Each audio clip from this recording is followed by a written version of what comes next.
Thank you very much. Please, let's take our seats.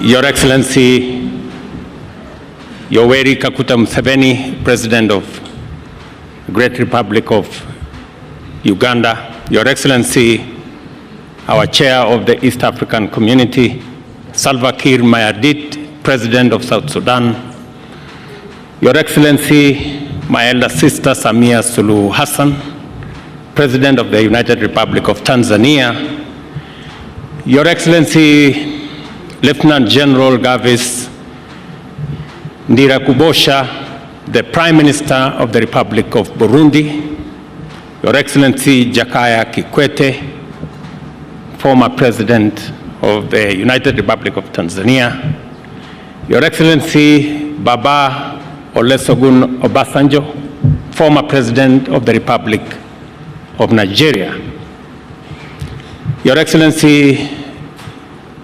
retired General James Kabarebe, Minister for State for Foreign Affairs of the Republic of Rwanda, ambassadors, high commissioners, heads of delegations, distinguished guests, ladies and gentlemen.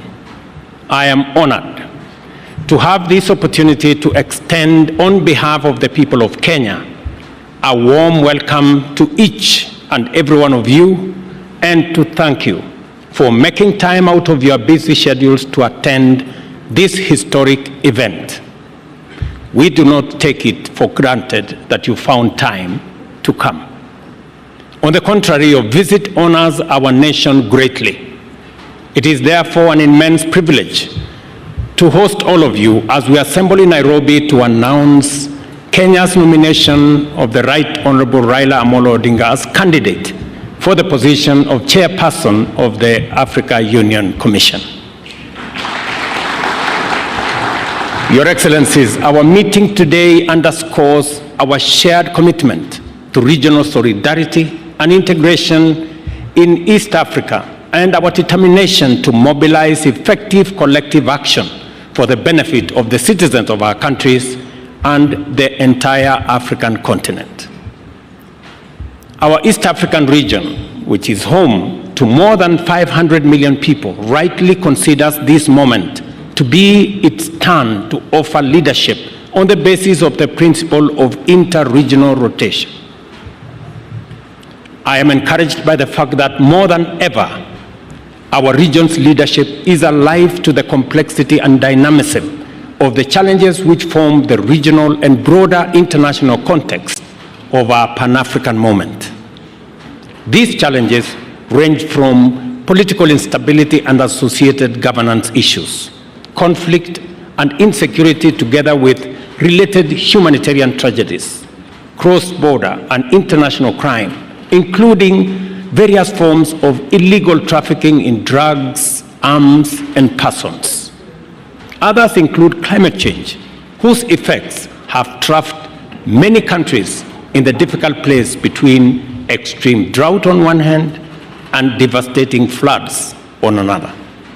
Equally encouraging is our firm shared understanding that this context is incomplete if we do not pay attention to the global implications of an African continent that is undeniably on the rise, powered by an unprecedented demographic dividend and equally incomparable endowment of natural resources, including critical minerals and renewable energy potential, which are vital for a future that is going to be underpinned by sustainable green growth.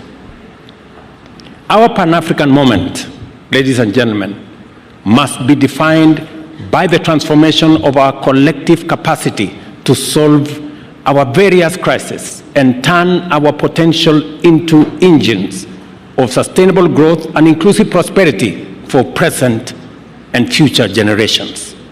In other words, the time has come for Africa to radically recalibrate its institutions to effectively facilitate growth and development across a broad range of spheres, thereby enlarging the field of possibilities of our nations and also our peoples.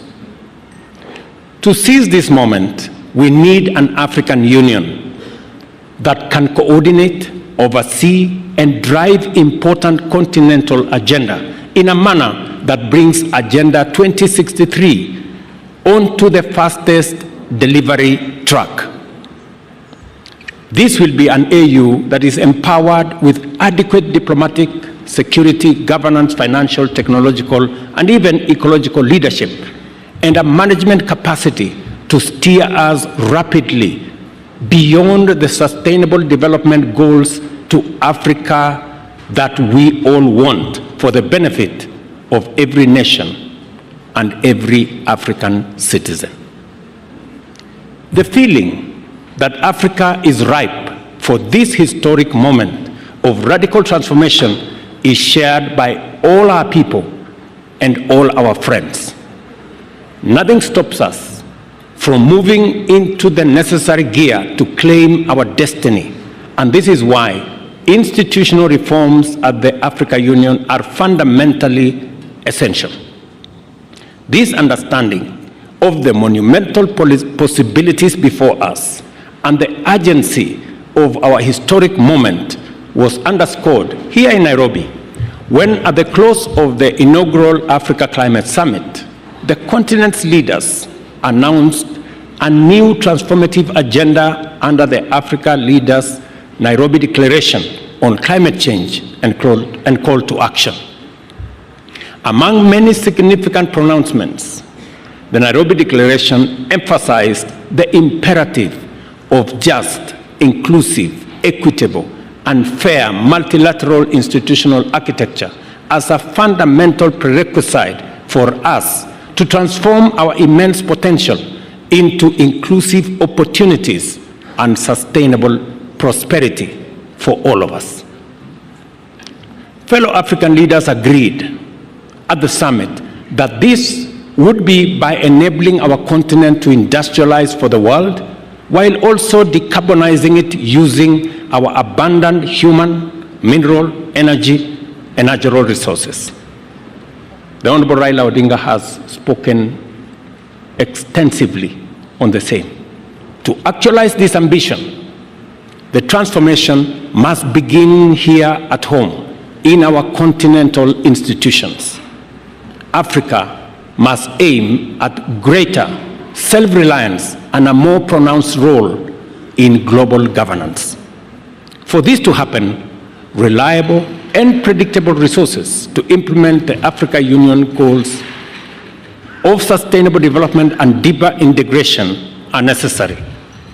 To this end, I want to promise Kenya is firmly committed to upholding the Kigali decision and will remain a strong contributor to the AU budget as a pioneer in implementing the 0.2% levy on eligible imports. The evolving global landscape requires us to discard outdated principles, practices, and institutional arrangements in order to embrace new opportunities. It is a fact that our continent is now a significant global player, and we must leverage this enhanced profile to our advantage. The success of our transformation will be measured in terms of the relevance and effectiveness of our policies in transforming Africa from the ground up.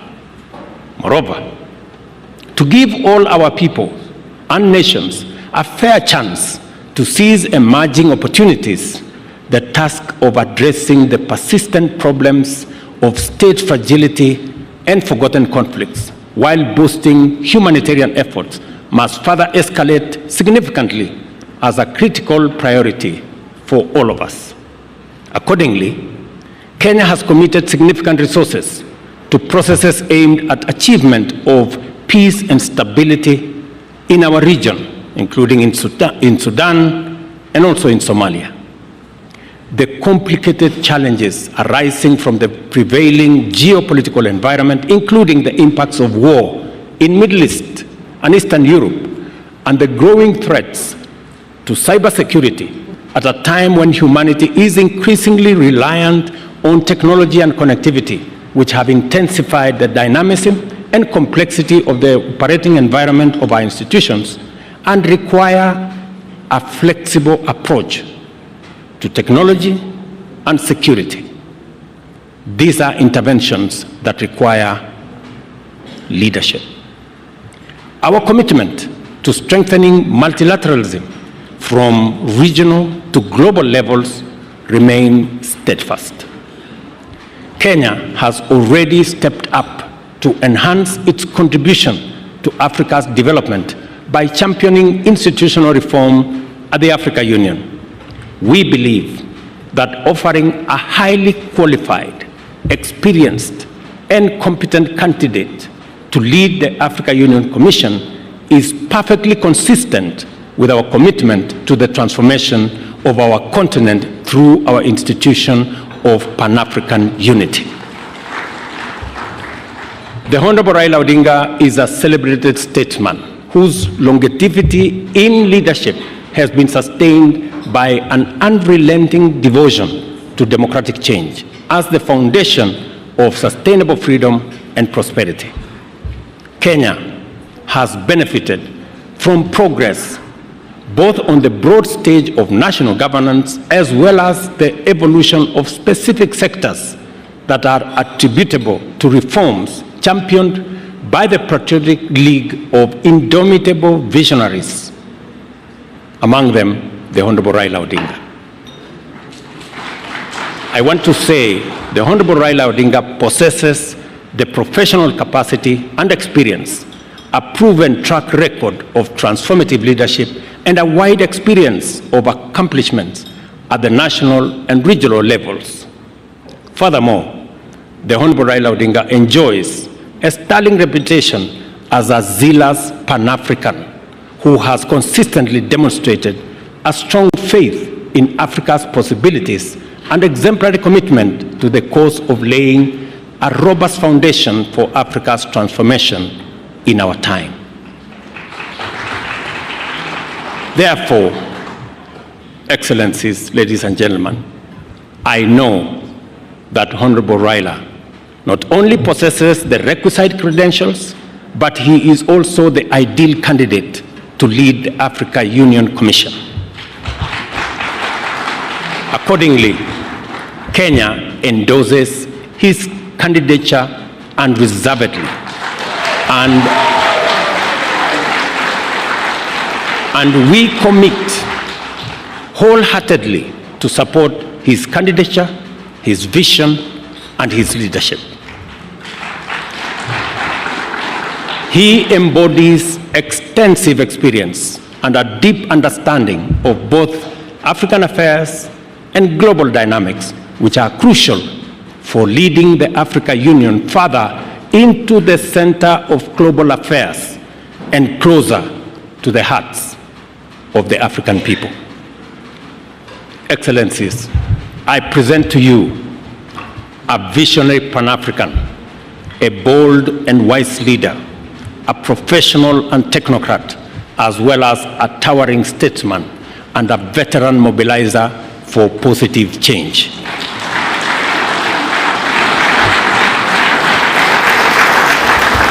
I am confident that he will give his utmost and do all it takes to make Africa proud and Africa powerful. I think the lion story is apt. To assist in making the case for Honorable Odinga's candidature, I also unveil the Secretariat, which will be led by Kenya's Foreign Affairs Principal Secretary, Horace Sing'oei, and Ambassador Elkanah Odembo. It will also include a diverse membership drawn from 5 regions of the African Union. The assignment we are called upon to undertake at the African Union Commission is the work of all Africans, for all Africans, and a noble cause to bring our peoples and nations in touch with the promise of the glorious future we all deserve. A new chapter in our common journey has begun. We shall travel on this road to freedom and democracy, stability and security, peace and prosperity with all our people, all our leaders, governments, and with all our partners throughout the world. And I'm happy that the global community is represented here by our ambassadors. We take this assignment very seriously, and we have entrusted it to our most capable steward. On behalf of the people of Kenya, I wish the Honorable Raila Odinga success as he makes his case to be elected as the chairperson of Africa Union Commission. I am highly indebted to each and every one of you, heads of state, leaders of delegation, and friends, for taking part in this historic event for Kenya, for East Africa, and it's my prayer that the Honorable Raila Odinga will be elected the chair of the Africa Union Commission. Thank you very much. God bless you. God bless our East African region, and God bless our continent, Africa. Now it's my pleasure, ladies and gentlemen, to request a few people to make some remarks. And then I will ask my colleagues, heads of state, to make their remarks as well. Let me ask, by way of beginning, General Retired James Kabarebe from Rwanda to come and make very brief remarks. Welcome, my friend. You can come and make it here.